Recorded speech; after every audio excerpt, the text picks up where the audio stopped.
with Bob Nichols from South Africa, who was at the Souk restaurant at the Taj with 6 of his colleagues.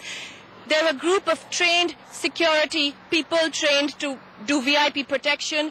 Minutes after the firing, they found themselves helping those who were trapped.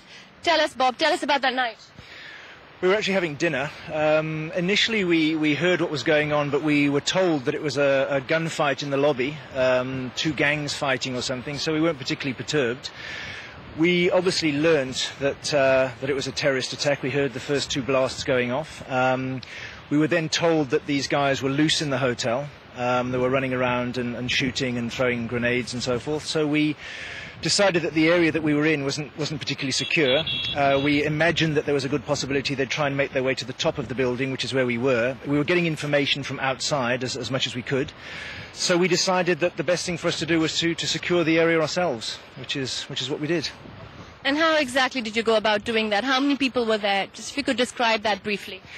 Well, I don't know how many people were in the restaurant, but essentially we looked around. We decided the restaurant wasn't a particularly good place to be just because there was a lot of glass and it was difficult to secure. We found a conference room next door where there were quite a lot of people.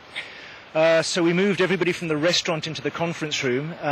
We barricaded ourselves in, basically. We used whatever we could carry to block the doors. We improvised on however we could. We kept everybody away from the windows in case there were any further blasts.